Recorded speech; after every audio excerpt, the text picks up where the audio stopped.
Okay, so Rockwell Time, is that obviously that's your main business, or I guess that's probably one of the bigger businesses that you're known for. Do you have other businesses or? So yeah, we have a couple. I mean, Rockwell is what, that's what we're known for. That's what we do. I have a property company called Star Ventures that just has a couple of properties, and that's been really good to me. Yeah. And then we have another one called King Rock, which is it makes stuff for Rockwell. King Rock is we do stuff for other people. Like we've made watches for Under Armour, Michael Jordan, Milwaukee Tools, Planet Fitness. Like many other companies. We made watches, we made sunglasses, we make backpacks. So King Rock is a company that makes stuff for other people, either through collaboration with Rockwell. We'll do a watch.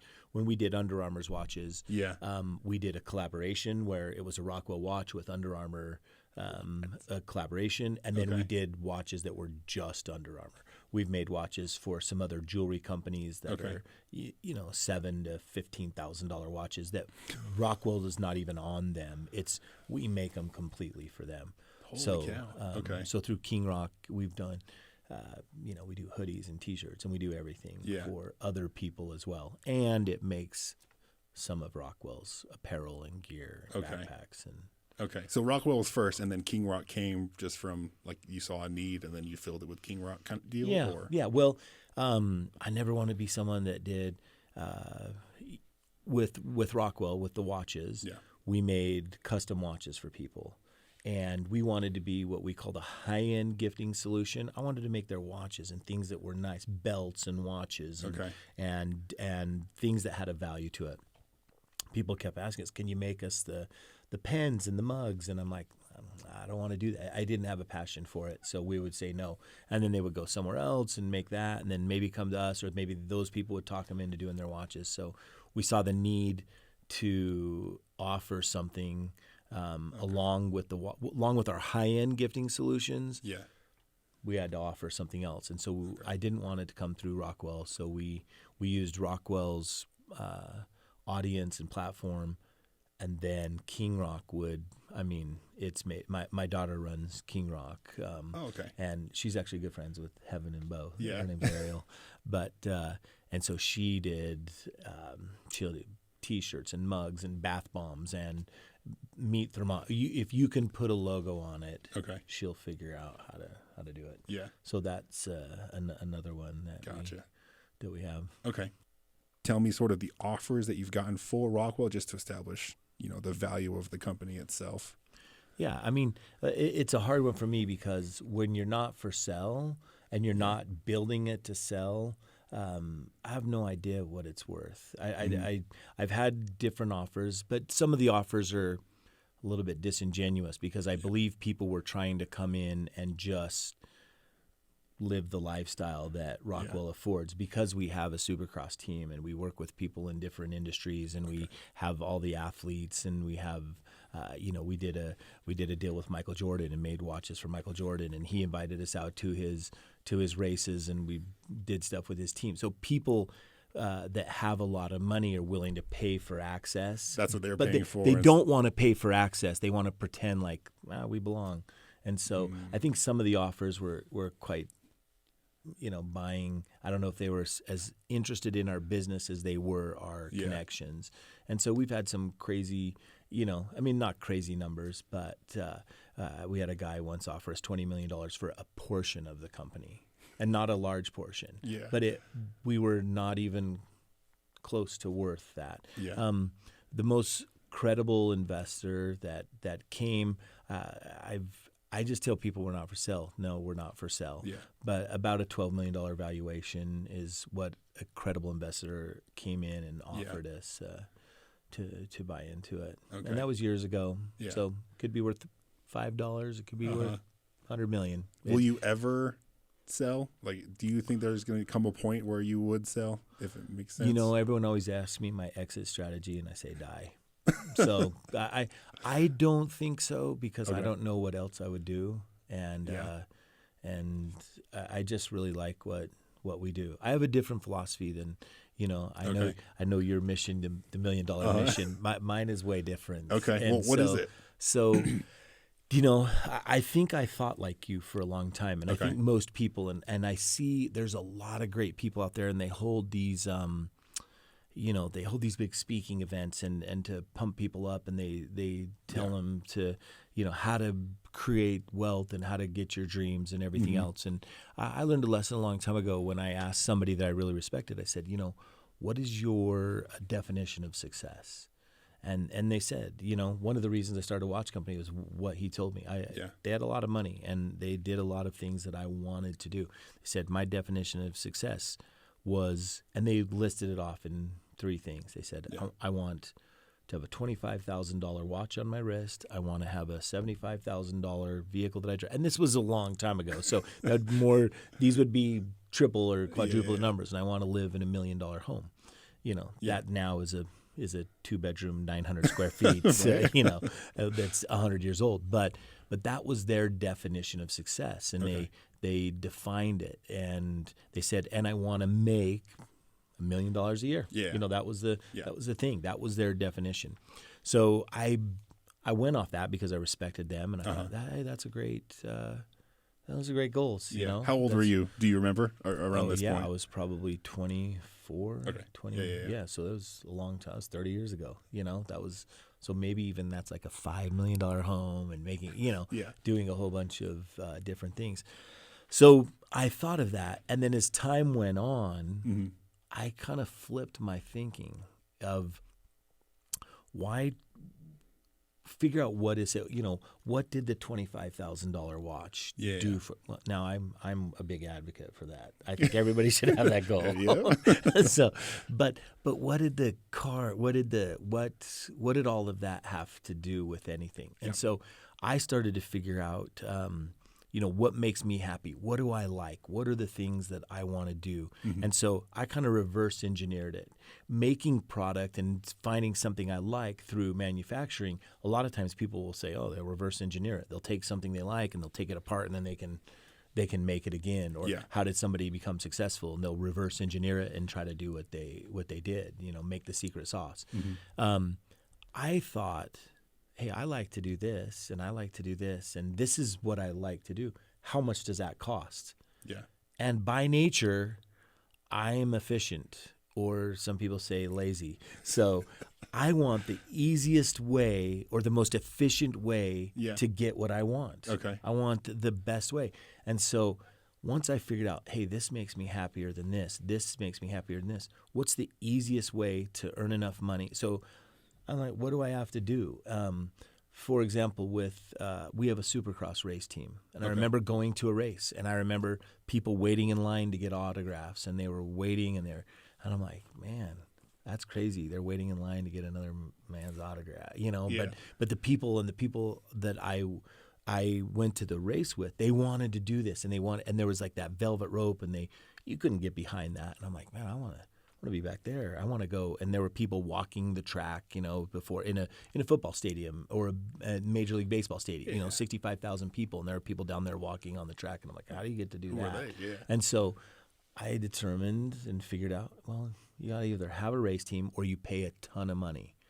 And so we started a race team, which helped us to market and do things. Okay. And then I got to go down on the track, and I got to be behind the velvet rope, and I got to do all the things we wanted to do without spending, because of efficiency. I wanted to be efficient. I wanted to get what I wanted. You know, my favorite thing in the world to do is sit in my backyard, and we sit around our fire all the time. We have a couple fireplaces, a gas one and then a regular wood one in the back in our backyard. Yeah.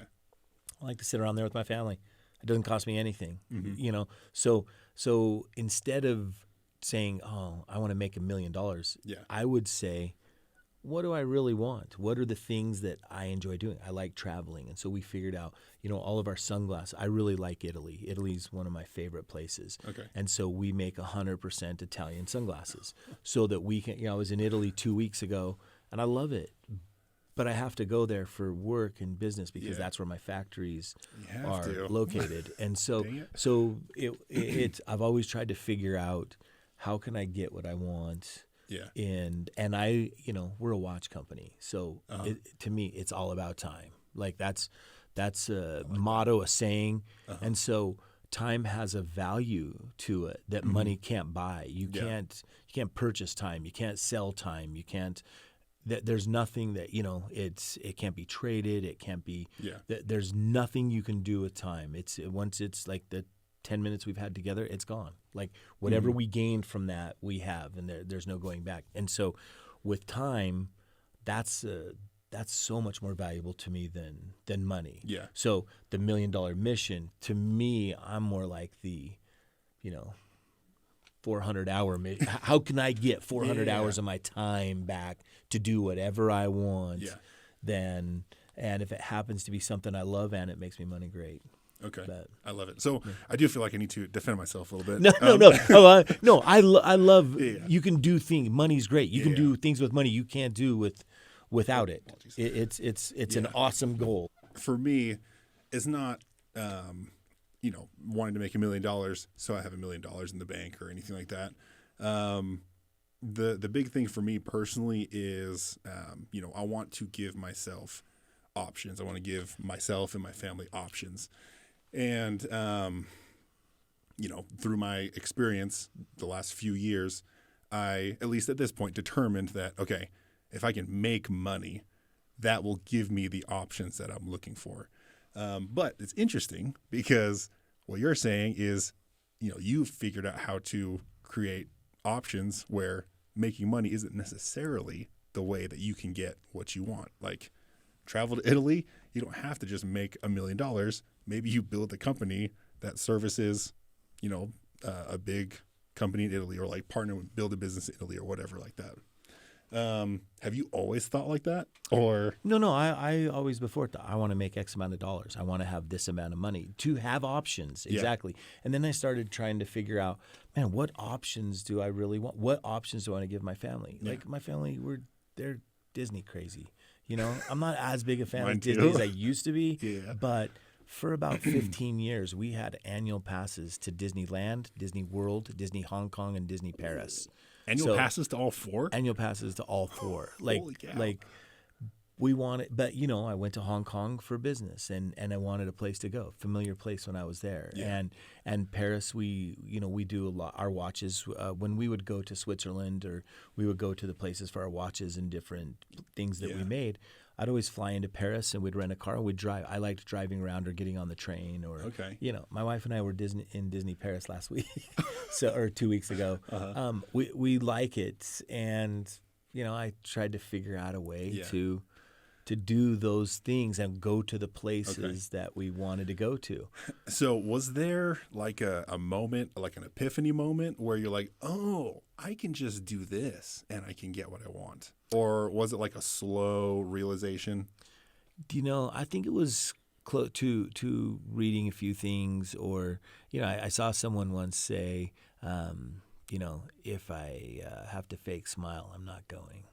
And that really resonated with me because I, in business and and the more people I met that were rich and that were famous, like the less I respected them. Okay. And the more I thought they fake smiled a lot because when you're with I've spoken to multiple businesses and schools and stuff, and I'll usually get up and say, mine's going to be a little different than everybody else. You're probably not going to get the same speech from me that you're going to get from the other guys. Because, there's these motivational speakers and inspirational speakers. And I've heard some of them, man, I'm ready to run through a brick wall after. I think they're awesome. And I know multiple that do a great job and they do great things. I would say my experience is a little different. Okay. And I believe that's the thing. I love what you said when we first started talking, and I don't know if it was on camera or not, but you talked about your experiences, and you've had experiences, and you want to have different experiences. Yeah.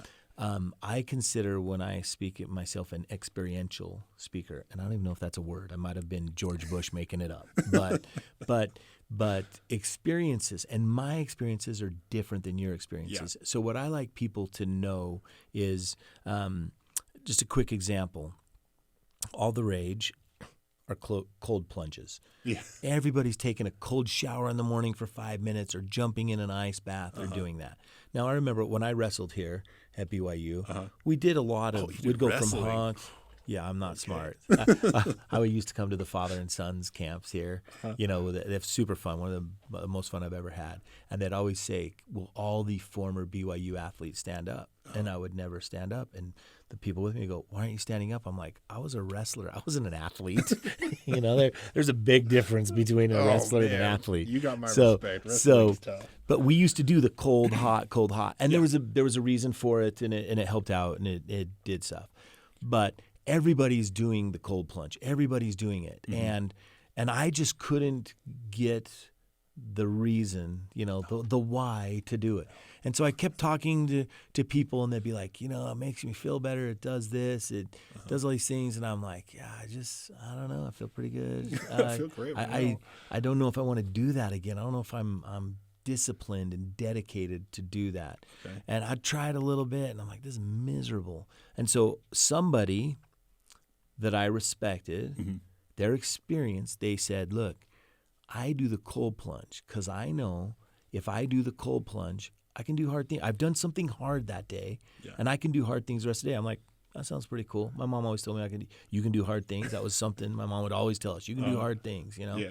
And I'm like, okay, I'll borrow for a minute on this guy's experience, and I'm going to do that because then I'm like, hey, the rest of the day I can do hard things. So I'm ready for it. It's 9:00 at night. Start trying to get my son. I have a 14-year-old as well. I've married kids, grandkids, and I have a 14-year-old as well. So when my second youngest graduated from high school, I still had a child in elementary. So getting him ready, finally, he doesn't want to go to bed, and we're like, he got to go to bed. And, now it's 10, 10:30, 11. He's playing games. He's doing stuff. And it's like, oh, my gosh, he won't go to bed. So finally, he gets to midnight, we get him in bed. So comes in 12:30. He's like, oh, I don't feel good. I'm like, oh, come on, Ryder, go to bed.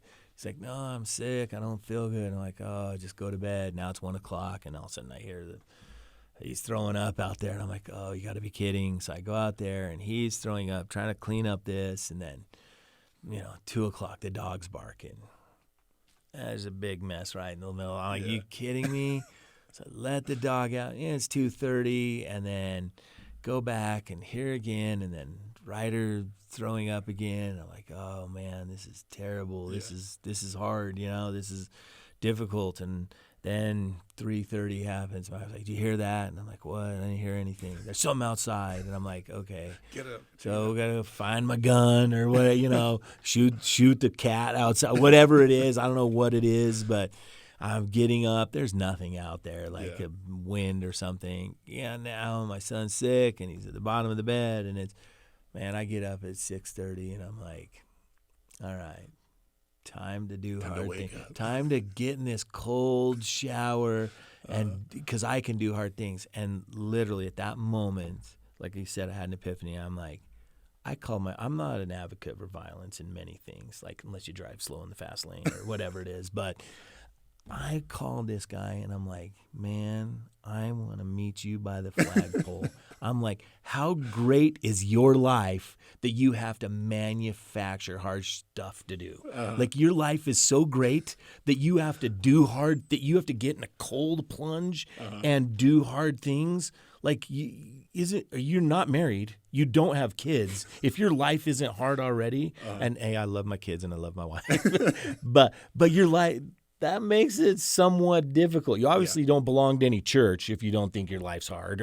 I'm like, how do you have such a great life that you have to make up hard things to do so you can do hard things? And now I see all these groups going out, and they have the hard days, and they're like, we can do this because we can do anything. Yeah. Like, how about just living? Living's hard. Life is hard. Life is hard. Yeah. So you have to manufacture. Your life is so great, you have to manufacture hard things. Wonderful for him. That's his experience. But what I want people to know is everyone's experience is different. So my experience was when I turned on that wine, it was miserable. Yeah. So I had two things I learned from my experience. I took from it was one, I don't need help having hard days, having hard times. Okay. What I do is I get asked to do a lot of stupid things. Like people, hey, will you do this? Or can I do this? Or can you, whatever. I get asked people to do. I don't really want to do. I don't want to do. It's not, it's taking advantage of me or it's something else. Yeah. My most difficult thing, and I believe a lot of people, they get asked to do things they should say no to.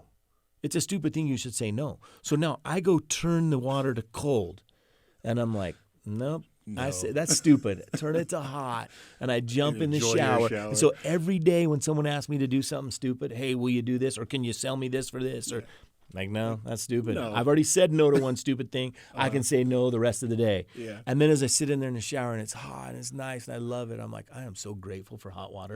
And I am so grateful I didn't take that stupid cold shower. And so the rest of the day I try to have gratitude. So that's my experience. My experience was, look, I do enough hard things. Life hits me hard. It hits everybody hard. You're going to have hard times. Yeah. So get over it. My mom tells my dad all the time, get mad, get over it. Look, hard stuff's going to happen. Get mad, get over it. Yeah. And that's not, the cold shower is not for me. Cold plunge isn't for me. And if it is for you, that's your experience. Wonderful. You run with that experience and you feel invigorated and you can do hard things. I can say no to stupid stuff, and I can be grateful that I have hot water. And that's better for me. And so when I speak to people, it's more, hey, what are your experience?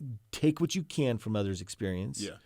And also your own experience. Yours is going to be different than mine. Mine's going to be, I'm going to learn something different from a cold shower. I'm going to learn from not doing it. You're going to learn from doing it. Someone else is going to. Yeah. I can do hard things. When something hits them, they're like, well, I already took a cold shower. It can't be worse than that. It's like running, you know. If you run at the beginning of the day, nothing worse can happen to you the rest of the day. So that's great. Obviously I don't do a lot of running. So it's that's kind of the experiences. So my life experiences have been a little bit different, and it's led me to believe that, man, I know what I like. I don't want to be with people. I don't want to go somewhere just because, do you know this famous guy's going to be there or this guy's going to be there? Because I'm not, man, there's some really great rich people and there's some really great famous people. Mm-hmm.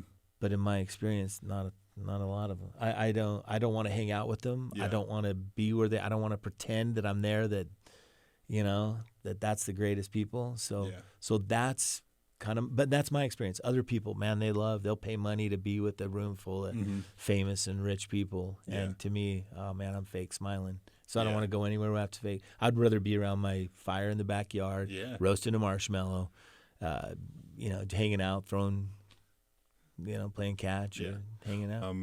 Can we go back a little bit and talk about how you started Rockwell? Yeah.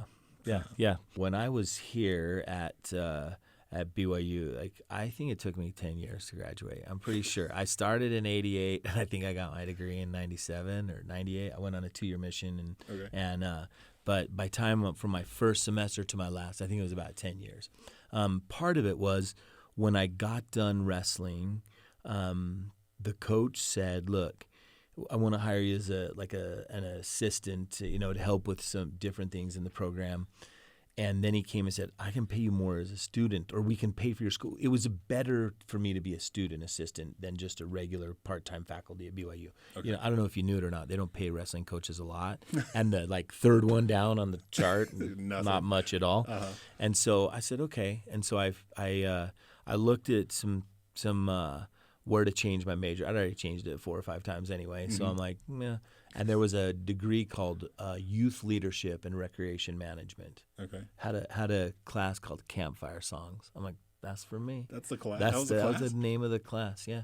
And I'm like, sounds good. I'm going to change my major, and I'm going to go into rec management and youth leadership. And so I went a few more years with that. But then there came a time, and this is a great lesson I learned. I'll share with you a little lesson that I think is very valuable about negotiation. So I'd been here for a long time, and the dean of the college of I can't even remember which one it was, but whatever RMYL I think is what it was called, Rec Management Youth Leadership. Okay.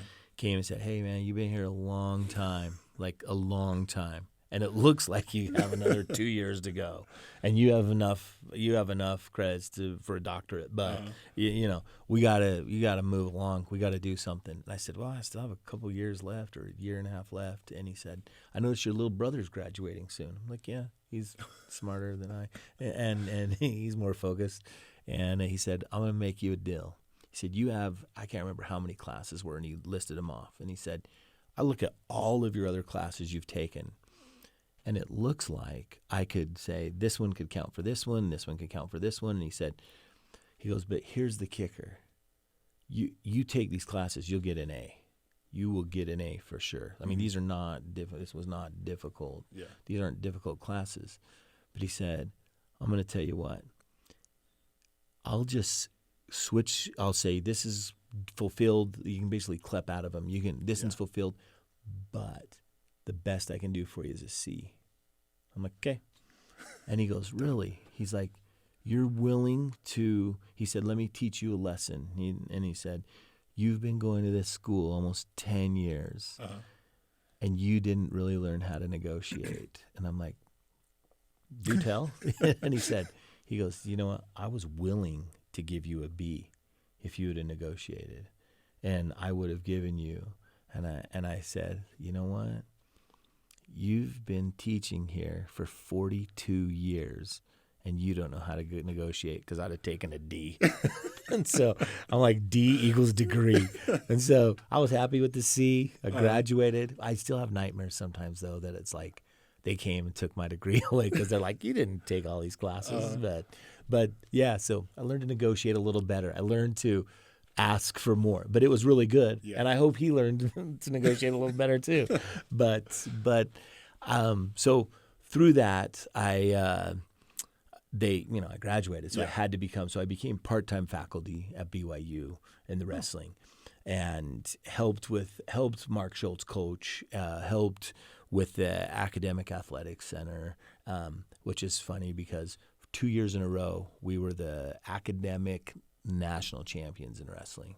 So, and that was my job. And I'm like, I am doing a great job. Awesome. And I the second year I went to Mark and I said, Mark, we just won our second national, or whatever the award was. I think it was the national academic champion. We beat Stanford. We beat all these other, like smart just like schools. GPA type thing? Yeah, for the wrestling team. And I'm like, that's my job. I made it. We won. We won the award. And Mark looked at me and he said, if we win that award one more year, I thought I was going to get a big raise. He said, if we win that award one more year, you're fired. He's like, that's the most embarrassing thing in the world. If we're doing that well in class, we are not doing that well on the mat. I'm like, all right, guys, quit studying so much and go back to practice. So, but at that time, Title IX came into play, and they were going to drop the wrestling program. So they dropped it. There was no more wrestling program at BYU. So I knew that was going to happen. I left and went and got a real job and went and worked in the oil and gas industry as a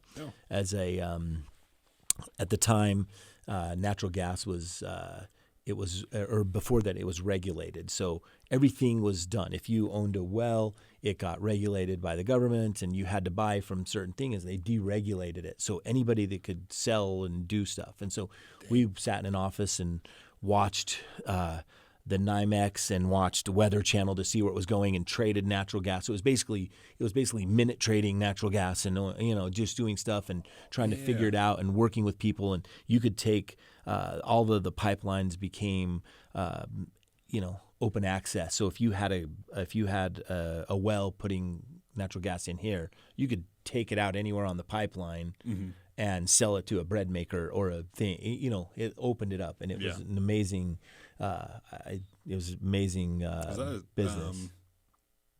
So did you just join a company? I joined a company, yeah. And was that is that like a sales position, like a commission position? Type of job? Yeah. Okay. Yeah, and it did really well. But this is another time where I found out about money, because I made more money than I ever dreamed possible, and the commissions were great. Yeah. But I would wake up in the morning. There was a lot of fighting. When we were bootstrapping and it was a group of 12 guys doing their best, oh man, it was awesome. We were trying, we knew we were building something great. Yeah. When it got great, and when it got great, I would wake up and I'm like, all right, do I drive to work or do I drive into this tree? Like, I hated it. Really? It was not good. People were fighting. It was not fun. And it was all from success. How long did you do that job? A couple years. And then I got into the motorcycle industry.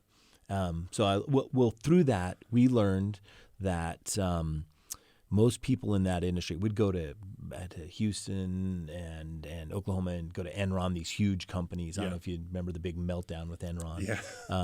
But I remember sitting at our bank, and they said a lot of our receivables from Enron, and the president of the bank, a bunch of the board members said, man, this company's tons of money, but a lot of the receivables are from Enron.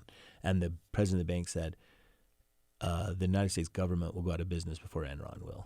Well, that wasn't true, but yeah. So it was kind of crazy, but from that I learned, man, that doesn't matter how much money you make if you don't enjoy it, and it's just not worth it. And what was the contention with everybody at this point, where everybody was making money now? Well, it was the amounts each individual is making.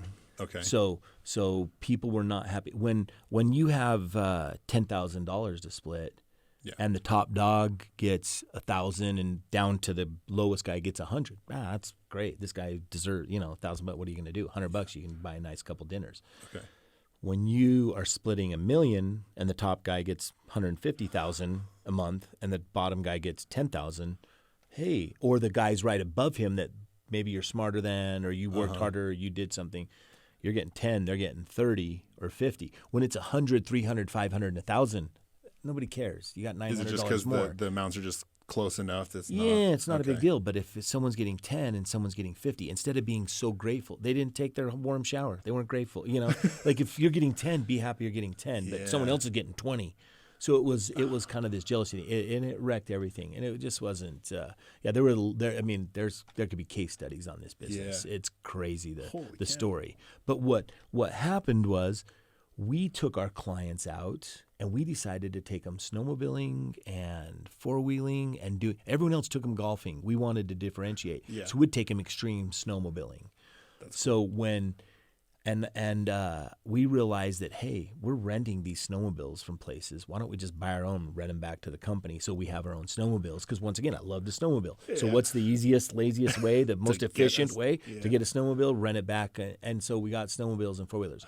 When this ended and we left there, I'm already renting out. I could probably, if these guys want to rent it, so would other people. And so I started renting snowmobiles and four-wheelers, and ended up buying a couple motorcycle shops and getting into that, and started a website called Bike Sellers that was like a cycle trader, and then eBay was an interesting thing.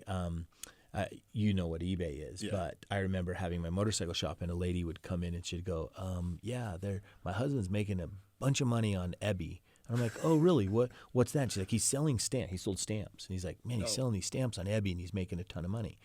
So one day I'm like, man, you're Pam, your husband's doing really, she's buying more stuff. And she said, yeah, go to this site. It's called ebay.com. So I go on, and I'm like, man, that's cool. So as I was renting, look, you rent a snowmobile in the winter. Yeah. You sell it at the summer. You're not getting a lot of money. So I'd rent it and it would sit there in January, February, March. I rented wave runners. So people start renting wave runners in May, take them to Lake Powell, and then August. Then they would sit in the snow clear till the next year, and then I could sell it. So there were 7 months I couldn't sell it. So one day I'm like, hey, I wonder if I could throw this wave runner on Ebbie. And in Utah, when you sold them at the end of the year, people would buy, but they'd buy like half price. A $7,000 wave runner you'd sell for $3,000. Oh my gosh, someone from California bought it for like $7,000 and drove up and picked it up. And I'm like, that's the greatest thing ever. So I started selling on Ebbie all these things. Like one of the first people in the world to ever put four-wheelers or snowmobiles or wave runners or vehicles on to eBay. At one point, they told me I was the #1 eBay seller in the world, like by dollar amount, because other people are selling stamps and Pez dispensers, and I'm selling motorcycle for $8,000 or $4,000, and so I started buying them and doing that, and did really well. I bought figured out how to get some ones. There were these little kids four-wheelers and stuff out of China, and I started buying them by the container, and sold. I was selling 30 a day, like just crazy stuff. Bought $1 million worth of helmets and sold it. It just did a bunch of things that were just for efficiency and ease. So when you were doing that, I know this is a long story of how to get to the Rockwell, but no, you're good. But it all goes into it. how did you like?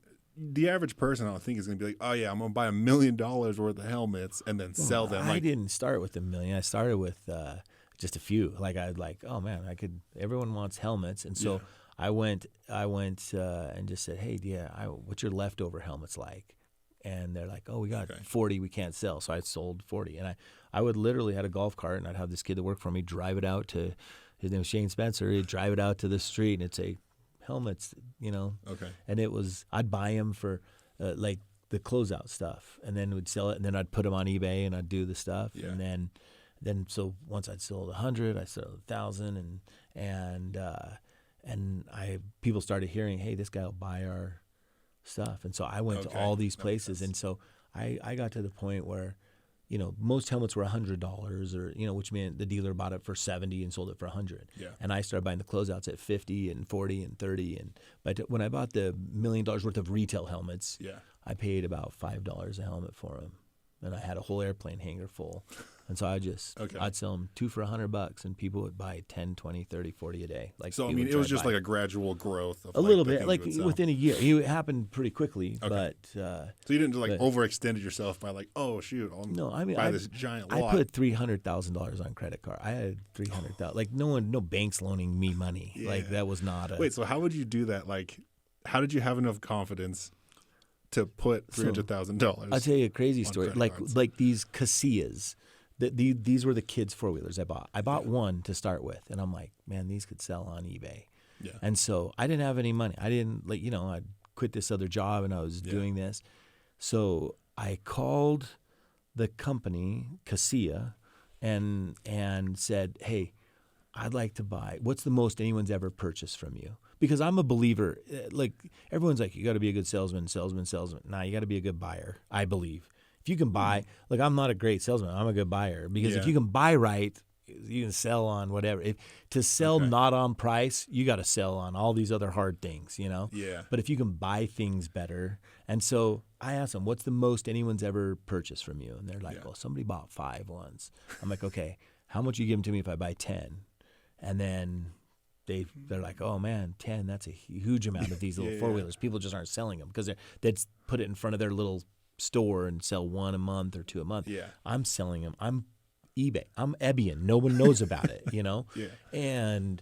But then I'm like, how many come in a container? And they're like, oh, there's 30, And I'm like, oh my gosh, I don't have $30,000 sitting in my back pocket. So, I was pretty young at the time. Yeah. And so I said, well, I've got decent credit, and the credit card companies were just giving credit cards like easily. Yeah. So I said, well, could you put it on my American Express? They're like, we don't take American Express.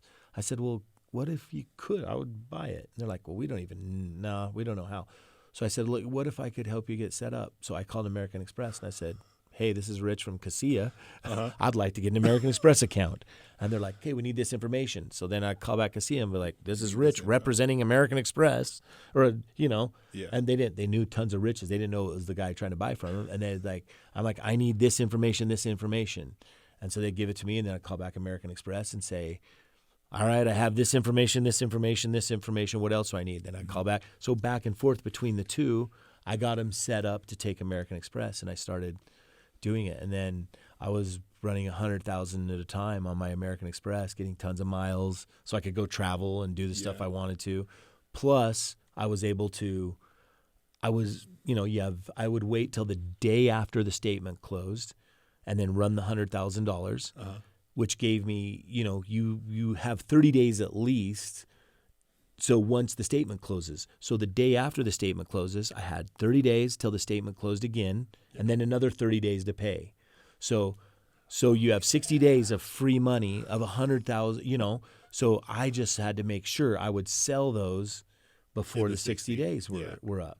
And so I just kept doing that, and I was, they gave me a black card because I spent millions on an American Express, and they're like, "This guy must be." He's balling. I'm like, man, nothing. I was selling little kids 4-wheelers. Yeah. So through that, I just, and then once you have a good idea, everybody follows it. So at the beginning, I was making about $1,000 per 4-wheeler I sold, and eBay called and said, if you will help us and consult with us and tell us how are you being the highest salesman in the world, we'll give you free listings. Like an idiot, I'm like, sounds good to me. Instead of saying, well, how about I get a piece of the pie with eBay Motors? No, I got free listings. But that was great for me. And then all the trucking companies are like, there's this yahoo that has a little teeny shop that is shipping more, because I'm doing crates. I'm doing crates and sending four-wheelers all over the country and selling 10 a day sometimes and 300 a month or 100 a month. And so I became one of the largest. So they said, tell us what you're doing and we'll give you a half price or free shipping. I gave these guys information. So I was making great off of that. But then someone found out what I was doing. And so they started selling them. I'd pay $1,000, I'd sell them for $2,000. Yeah. Then they started selling them for $1,800, and then someone else got in and started selling them for $1,700, and then someone else started selling them for $1,100. So they're making $100 a time, but that's great if you're selling 10 a day. You're making $1,000 a day, $30,000 a month. But man, I was used to making $1,000 every time I sold it, plus free shipping and free eBay fees. So that it ran its course and was great. And then once it was not worth the pain anymore, I stopped doing that and I liked motorcycles and like I said, I went to the races and saw the people with that were behind the velvet rope and they were doing something. And I'm like, how do I get in here? And I went, and in the rules you could you could take one vehicle to Supercross if you're a rider or a race team. And I'm like, well, I wanted to sponsor a team. So I went, and I'm like, how much to sponsor? And like, well, for a sticker on the helmet, it's $20,000. For a sticker on the semi, it's $250,000. For title sponsorship, it's millions. And I'm like, so I saw a guy from Utah that was racing there. And anyway, he said, I'm like, how much does a semi cost? And we found this old semi and fixed it up and just showed up to the races. And they're like, oh, you can't come in here. What are you doing? And we're like, well, the rules say you get one vehicle, and ours just happens to be a semi. And they're like, well, these are for the factory teams, and we don't even know who you guys are. But they had to let us in, and we were up with all the great people, and our riders were great people, but they weren't winning. They weren't doing anything. The people back in the back in motorhomes were killing us. And so, but we had a semi, and we got to do everything. I got to go down and walk the track and be there and do it, and got to be part of it, and met so many like hero people to me, and hang out and do it. Now everybody has a semi. But one thing I realized, do you know who Greg Godfrey is? Started Nitro Circus, The name sounds familiar. He's awesome. He's done a lot in the moto and the whole Nitro Circus world and everything else. We became good friends when he was doing some filming, and we did some snowmobile stuff together. And we would go to the races together. And I just remember I would go to the races, and I thought, man, I'm awesome because I own a race team. And Joe Gibbs owned a race team as well for the Super Bowl coach. Okay. He had one. And so you'd go up and you'd sit by those people in a tower, and you'd look, and I'm like, oh my gosh, Joe Gibbs, he was a really great guy, actually. He wasn't like one of the famous rich people you don't like. He was awesome. He was cool. But I thought, I own a race team, and this is cool. And I remember going around, and we met a guy, and he was just hustling. And I'm like, dude, that guy, I kind of made fun of him. I'm like, Greg and I are going in to watch the race, and he's sticking stickers on people's helmet, and he's like giving them stuff to wear, and he's doing all this stuff. And I realized everybody that's sponsoring a team is a brand. The people like the big brands were sponsoring the race teams, and they were all brands, and Nike was trying to get in, and all these big companies were trying to get in to sponsor athletes, and everybody that gave money that was a sponsor was some sort of brand. And I'm like, man, we're doing it wrong. We have to do a brand. And so we had a logo for Kingdom, or we had a logo for Bike Sellers, which was our competition with Cycle Trader, and it was a crown. And so we're like, oh, we'll just change the name to Kingdom, start selling T-shirts, because everybody wanted our T-shirts, and we thought we'd do that. And anyway, with Greg, this guy is like just hustling, and I'm like, oh man, what a loser. He's out there working so hard, and I'm up watching the race, and I'm making no money, but it was cool. I owned a race team, and for 3 or 4 weeks, we'd see the same guy, and he's like, hey Ken, how's it going? Great job, and he's like over and he's making sure guys have stickers on their helmets and bikes, and he's giving them some shoes and he's doing his stuff, and I'm like, all right, we're gonna go watch the race. See you, loser. And we get in there, and then one week we went to, I think it was a race in San Diego, and he's like, hey, congrats, and I'm like, what are you congratulating for? He's like, oh, he just sold his shoe company for $114 million. So I didn't go to the race that day. I was sticking stickers on people's bikes and helmets, and I'm like, man, that guy hustled. But I realized their brands make money. What I also realized is every dude with two nickels to rub together, like Johnny Ritchie, he's one of my business partners. He always says, if you have two nickels to rub together, you start a T-shirt company. And that's what we did. And we had our two nickels and started a T-shirt company. It was rough. And at the time, that shoe company, it was Ken Block. And he had sold DC Shoes. He was part of DC Shoes, and they sold to, I think, Quicksilver. And I'm like, why in the world would Quicksilver buy DC Shoes? Yeah, because they're already loaded. Mm-hmm. They have all the money in the world. And really, a brand is only three things: you got to be able to manufacture it, you got to be able to market it, and you got to be able to distribute it. Yeah. So if you can, they had distribution. They had their own distribution. They knew how to manufacture stuff. So I'm like, man, the marketing. They know how to market Quicksilver. Yeah. Why wouldn't they just make a Quicksilver shoe? And then it reminded me, and you're probably way too young, but there was a brand called OP. Have you ever heard of Ocean Pacific? It was a big brand a long time ago. Yeah. But they had, and anybody that's my age or older, they'll remember, they came out with corduroy. They were a huge brand. They made shirts and flip-flops and shorts and everything. But they came out with these corduroy shorts for boys, and they were like shorts. Mm-hmm. And somebody in the boardroom like, that's a great idea. Let's do it. And they sold a jillion of them. Oh, really? But then one day someone went, I don't want to see a dude in corduroy shorts. Yeah. And everything they made tanked. Immediately it became not a cool brand. Like selling in Kmart now, from the coolest stores to Kmart. And so I think brands became a little bit nervous, and so and it was hard. People wanted authentic stuff, Nike. They tried to get into super. No one's buying Nike and Supercross. Like they paid the two best riders and made some Nike boots, and they're not authentic. No one wants them. They're not. They might be cool if a basketball player, somebody else wears it, but nobody in action sports wanted them. And so DC was authentic, and they came from a skater and a guy who did stuff, and they sold to Quicksilver. So Quicksilver took that, and I'm like, man, one day. So, and a guy asked me, he said, when you guys get big with Kingdom, are you going to sell to a brand, or are you going to buy other brands? And I'm like, well, same thing. I'm not going to sell. So at that point, I went and registered about 200 websites, everything I could think of, socks, shoes. I had 15 names for socks and companies, and 16 names for a belt company, 16 names for a watch company and a sunglass company and a goggle company. And I'm like, I'll just register them all. I own the semi, so I'll just put stickers on the semi so I can have pictures, and if we ever make anything. And so I had Kingdom, which, man, bled me dry, like trying to do a T-shirt company. And one day, a couple of guys came to me and said, we have a watch company and would like you to sell our watches. And I thought, I don't do a lot of things well. I really don't. But one thing that I think I do better than most anyone in the world is I know how to market. I know how to take $1 and turn it into 100, or a dime and turn it into $1 in marketing. Okay. And so I thought, if I sell these guys watches, I'm going to do marketing for them, and I'm going to compete with myself one day, because I'm going to one day sell. I'm going to build all these different brands at the same time. I was clueless, just dumb. I didn't know it was hard. Yeah. And so I said, no, I'm not interested, and we don't want to sell them.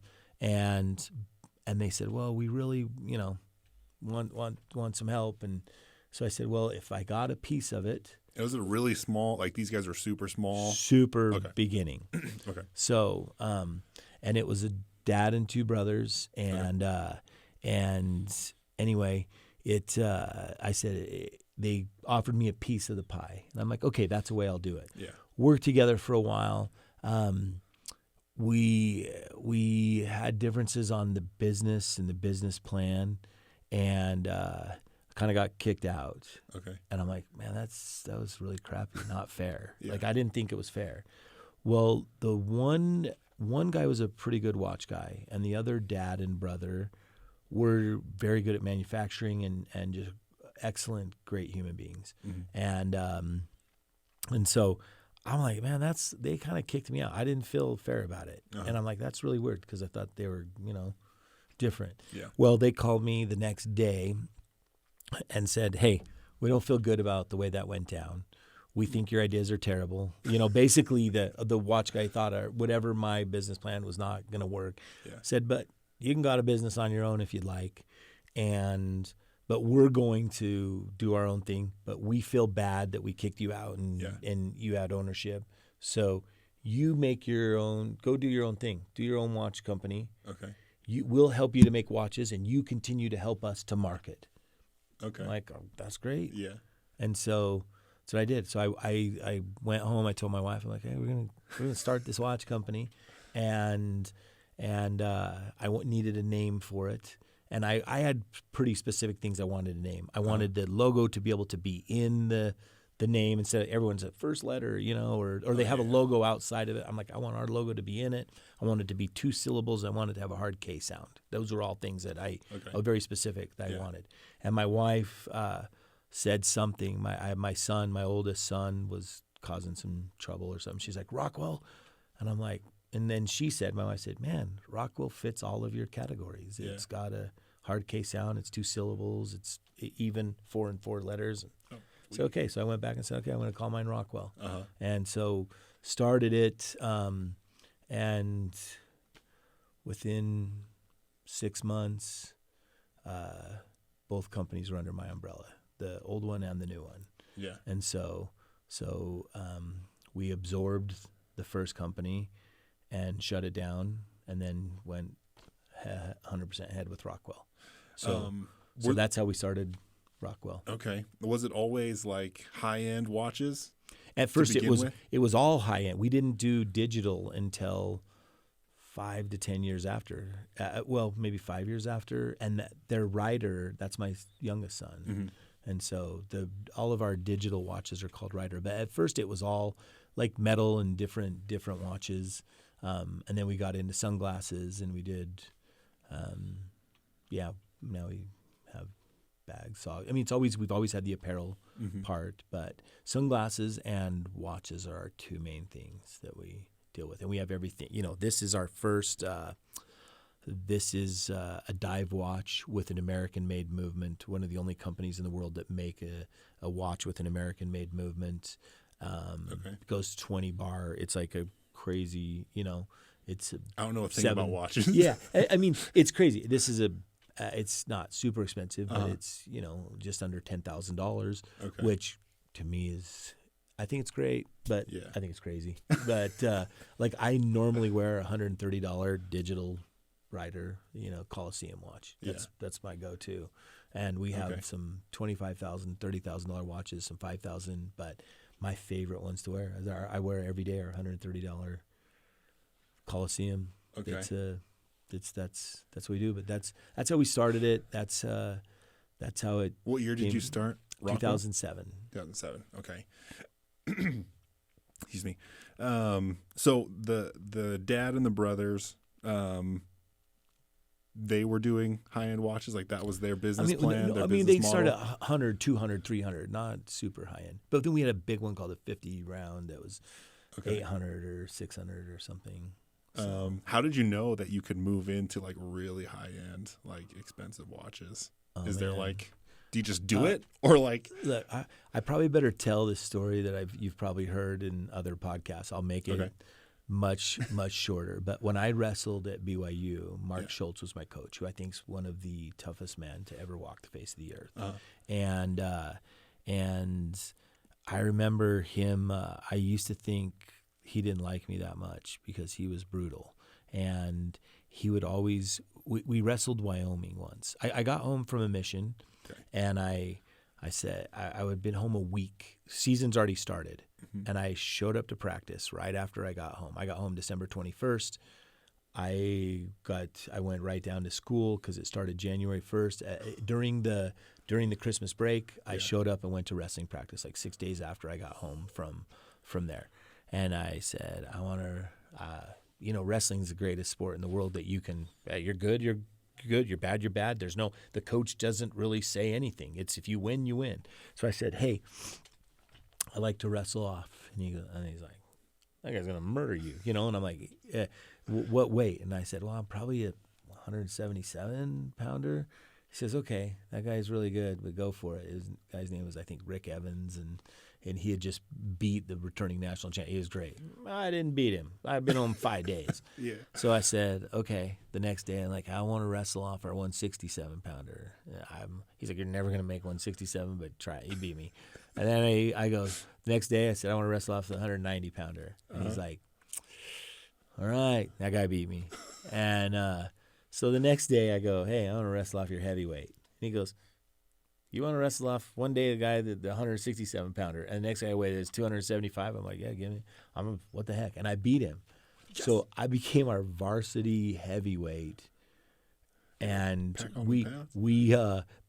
but what happened was we went up to Wyoming, and Wyoming and BYU hated each other. Wyoming hated BYU for sure. So we're wrestling them. And Mark was an interesting individual. He would just say whatever he thought. And so he would, he knew, he would tell you, like, oh, you're going to lose. You don't get pinned or whatever. And he wanted to beat Wyoming. And he literally went through the team, and he had a plan. And he's like, okay, you'll lose. You should pin your guy. You'll probably lose. He's just telling you. And he came to me, and he said, all right, guy before he's going to win, he'll probably major decision. Can you not get pinned? I'm like, yeah. I mean, I've never had that as my goal, to not get pinned, to lose in a certain way. But I'm like, sure. And so, but the funny thing was, Mark was almost 100% right. So we get up there, we hated it. They yelled obscenities at us. They did not like us on there. So it goes through, and it's going through almost as Mark said. Guy said, well, lose. Guy win. And it gets to the very end. Well, we go to weigh in. It's the returning WAC champion for Wyoming. We go to weigh in, and he goes, what, did your real guy get hurt or something? And I'm like, what a punk, But I'm like, yeah, he's probably, he was really good. So I'm like, yeah, say what you want. I'm 3 weeks home from, wearing a name tag. And so we go up there, and it gets there, but the guy before me that was supposed to win loses. So Mark is just livid. And he comes over to me, and he's like saying stuff. And now fast forward, 2 weeks later, he changed it. He's like, you're going to wrestle 77 this match. I'm like, okay, you're going to wrestle 90 this. He's moving me around. Yeah. And it's against the other team's best guys every time. So my friends and I on the team, they're like, dude, he hates you. He wants to see if you'll get hurt. He's trying to hurt you. He's trying to get rid of you or something. He's trying to hurt you because you're always going against the other teams. He would move me. And we went to the Sooner Open, in the Oklahoma Sooner Open, and he's like, you're going to wrestle 77. I'm like, Mark, I don't think I can make weight. He's like, you're going to make weight. So they give you, I'm the last guy in the whole tournament to make 177 pounds. Yeah. No one else, 2 hours or the time limit, I barely make it. So the next week we're going to the Virginia duels, and he's like, okay, you're going to be heavyweight again. So, man, I'm just packing it on. On the plane, he said, Rich, I want you to wrestle 167. I'm like, Mark, I haven't ever made 167 since as a junior in high school, I wrestled 145. As a senior, I wrestled 189. Oh. So I haven't seen 67 ever for since I was a junior in high school. Yeah. So, man, on the plane, I'm running up and down the plane aisles. I'm doing stuff. We get off and going right to the sauna, putting on the suits and doing the stuff and going in. I remember passing out. Well, I don't remember this, but I passed out in the middle of the road, and some football player from Virginia Tech picks me up and goes, anybody know this guy's wearing a BYU thing? My teammates say, yeah, put him in the sauna. I'm unconscious. Put me in the sauna. I'm trying everything I can. Don't make weight. Go in, I wait, and he's got hours, and now it's back in the sauna, and I'm doing stuff. My body is so gone. My blood is molasses. Yeah. It's just going. I get to the weigh-in. There's an hour left, and I want to see. I'm down to 169. I'm like, I can make it, but 2 pounds left. But my body's just not sweating. It's not working. Yeah. You're delirious. You go into delirium at that point. I remember seeing a pond out front that was iced over. So I walk out in my underwear, and I break through the pond, and I just lay in this water and pass out. A doctor comes out and someone said, hey, there's a dead guy in the pond. The wrestling doctor comes out. They disqualify me, and I can't wrestle. We go out and we get beat by these people, and Mark is just screaming at us, and he's yelling at us. And he comes back, and he said, get up here in the hallway, you know. So we're in the hallway, and he is just yelling and screaming and telling us, yeah, I can't believe you lost to these guys. And I'll tell you some more sometime, but it's really great. So then he calls me. He said, Rich, come up here. And I'm like, oh, he might murder me in front of these people because I didn't make weight. And I'm like, man, I would have tried, but they disqualified me. And I'm like already got my thing, and you know, like of how I'm, I'm trying to say, man, I'm sorry, I didn't make weight. It's my fault, or whatever it is.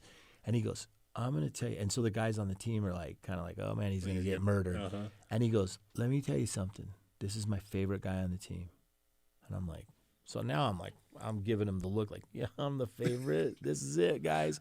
And he proceeds to tell him, and not the whole team's there. There's a group of guys there now because it's kind of disbanded. And he goes, this is my favorite guy on the team. And I'm like, awesome. He goes, let me tell you why he's my favorite. He goes, pound for pound, this guy here is the weakest guy on the team. I'm like, are you joking me? I'm looking. I'm like, okay, now's the setup. And he goes, pound for pound, weakest guy. He goes, as far as technique goes. And so I'm like, well, maybe he's going to say I'm a great technician. He goes, worst technique out of everybody on the team. I'm like, man, this is not like Mark. This is not going the favorite thing, you know. And then he goes, and let me tell you some other thing. Knowledge of the moves, worst. He goes, and resume.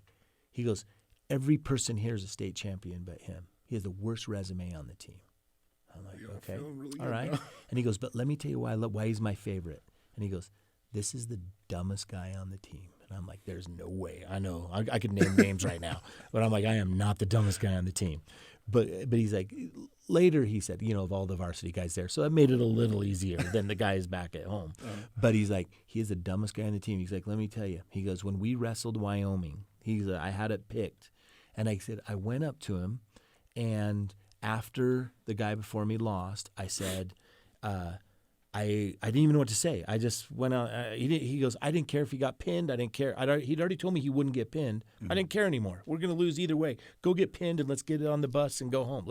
This is over. It's done. He goes, but as the coach, I had to say something. And he said, so I went up to him and I'm like, hey, and we needed to pin the guy to win. And he goes, man, can you beat this guy? And he goes, Rich looks at me and he said, yeah. And I'm like, he doesn't have a chance. He's like, and he goes, well, we don't just need you to beat him. Can you pin him? And he said, yeah. And he goes, at that point, I said, that's the dumbest mother trucker I have ever met in my life. He's like, he is the dumbest human being alive. He goes, it wasn't that he said it. It's that he was so dumb he believed it. And he said, I honestly said, that's the dumbest human being. He's going to get murdered.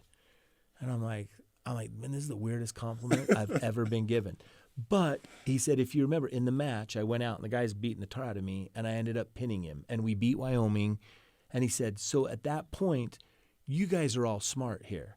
So when the reason I move him around, you guys know that if the other guy's better than you, you're going to lose because you're smart enough to know not to compete with them. You're not going to try stupid things. You're going to be respectable. You're not going to get pinned. You're going to do your best. But he's so stupid.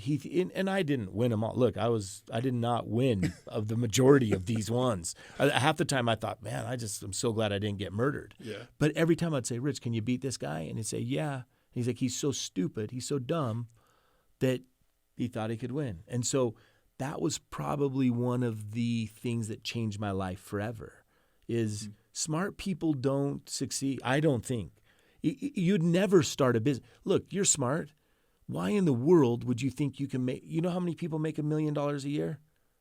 Not many. So maybe you're not smart. I mean, we've talked a little bit. You might just be dumb enough to make it happen. Yeah. But dumb people don't know. Smart people would, I mean, look, if you're really smart, 50% of the marriages statistically, yeah. 50% of marriages end in divorce. Are you kidding me?